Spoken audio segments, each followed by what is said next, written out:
Good morning and welcome to this week's video blog, not from my office but from the reception at GEMS Wellington Academy, Al Kale.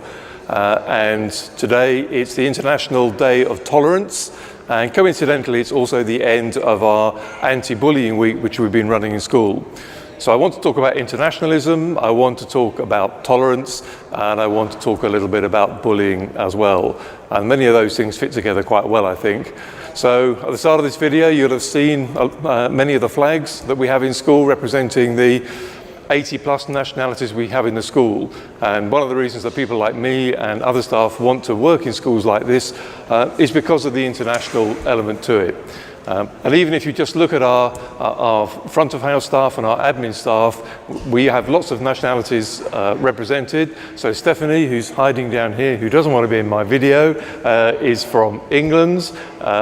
Kerry over there, also from England, but she's from Northern England, which is almost a different country from Southern England. We have Rana, who's from Palestine, she's Jordanian. We've got Evelyn, who's from Sweden in our admissions office. We've got Sheila, who's from the Philippines. Laura upstairs is from Romania. My lovely PA Caroline is from Pakistan. So just in that small community we have 7 or 8 different nationalities. So internationalism is really important. And of course the point about international schools and international students and international families is that they come from different backgrounds, they have different cultures, different languages, different religions. And one of the things that I really like about this school, and whenever I talk to teachers, they say the same thing, is that the students here are just incredibly understanding of each other, they're interested in where other students come from, and really they don't have any kind of issues about race and religion and background. They just accept people for who they are. So I think that's great. So it shouldn't be a matter of tolerance for me, it should be a matter of understanding, and of course we spend a lot of time here promoting understanding not just of the UAE culture, of Emirati culture, and of Islam, which is very important, but also of all the cultures of the students from around the world that we have here. So I hope that that understanding will make our students more tolerant as they get older. You only have to pick up a newspaper, look at a news bulletin to see examples of intolerance around the world today. So I think that's really important. I said also it's the end of our anti-bullying week this week. We have very few reported incidents of bullying here.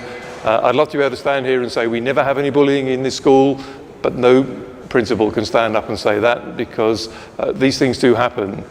But I just want you to know that we take these things very seriously. We've had a series of events this week to talk to students about bullying, about why they shouldn't do it, and really about the often very serious consequences of bullying in school. And it really can blight children's school days and beyond, being victims of bullying in school.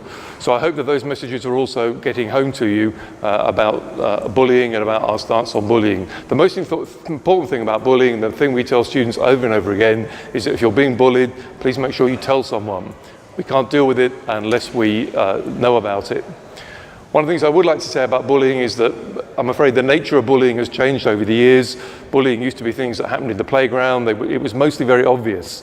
One of the challenges for schools, and I think for parents, is that a lot of this now is happening online.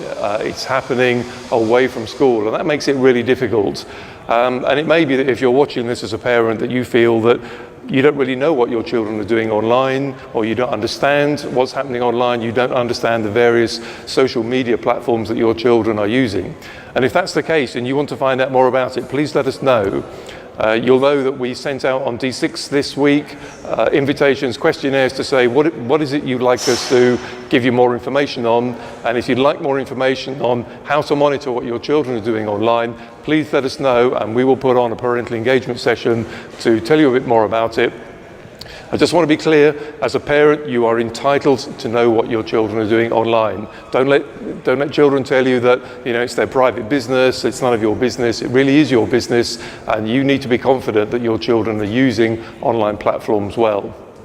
So I'm going to kind of come back a little bit to what I said last week. You might remember that I talked about WhatsApp. which is a very popular social media, form of social media out here. And I talked about the fact that I felt that sometimes WhatsApp was being used inappropriately in a way which I didn't really think showed much tolerance or respect. And sadly, I've had parents talk to me this week who said they really like the message, and yet they're still in WhatsApp groups in school where these negative messages are coming across. And one member of the parent council said to me, can't we just get rid of WhatsApp groups altogether? And in some ways I'd love to do that, because then we wouldn't have the problem. So I'm going to kind of give some advice to parents who maybe are still getting WhatsApp messages, who are in WhatsApp groups. And I want to start just to show that I've finally moved into the 21st century and really got the idea of using social media. I want to introduce a new hashtag for all WEC parents and students and staff, which is #NotAtWEC. And we're going to use that hashtag for everything that's happening here that we don't think is right. And that might be to do with bullying, and it might be to do with the use of WhatsApp. So if you're a parent watching this, you're in a WhatsApp group and you're getting a bit fed up with what you're seeing on the WhatsApp group, what I'd like to invite you to do is that when this happens again, that you go back onto WhatsApp and you just simply put #NotAtWEC and take yourself out of the group. Because if people keep taking themselves out of the group and send the message that certain messages aren't acceptable, then the WhatsApp groups will just kind of either disappear, or they'll have to change in the way they're being used. So there we are. That's a suggestion for you that you might like to do as a parent if you want your voice to be heard. And if you like that suggestion, perhaps when you watch this video, you'd like to click like, so that I know you like it. If you don't agree with me, that's great. I have no problem with that. But then leave a message, a respectful message, on this Facebook post, so that we can have a lot of exchange of views. So there we are, International Day of Tolerance. You can see that I'm proudly wearing my England rugby shirts, as is Mr. Webber, who's filming this. And I think a rugby shirt is a great message for international tolerance, because I can wear this shirt and I can go to an England rugby match and I can watch England and New Zealand, Australia. I can watch South Africa, Ireland, Scotland, doesn't matter. I can be in that ground and I can sit next to supporters of the other team and know that it will be a positive experience, that we'll be competitive, we'll have a few things to say to each other, but it will be completely respectful. And that's what I love about watching rugby. Sadly, I can't quite say the same about football. So I think a rugby shirt is a great symbol of international tolerance. So there we are. That's all from me. Well, actually not quite from me, because Kerry, just before I started this, asked me to remind you about GEMS rewards. Remember that there is money to be saved if you download the GEMS Rewards app. If you're not sure about the GEMS Rewards app, go and speak to Kerry over there and she will tell you what to do. But there really is money to be saved on that app, so please make sure that you do that. So thank you once again for watching, and I look forward to talking to you again next week. Thank you. Bye-bye.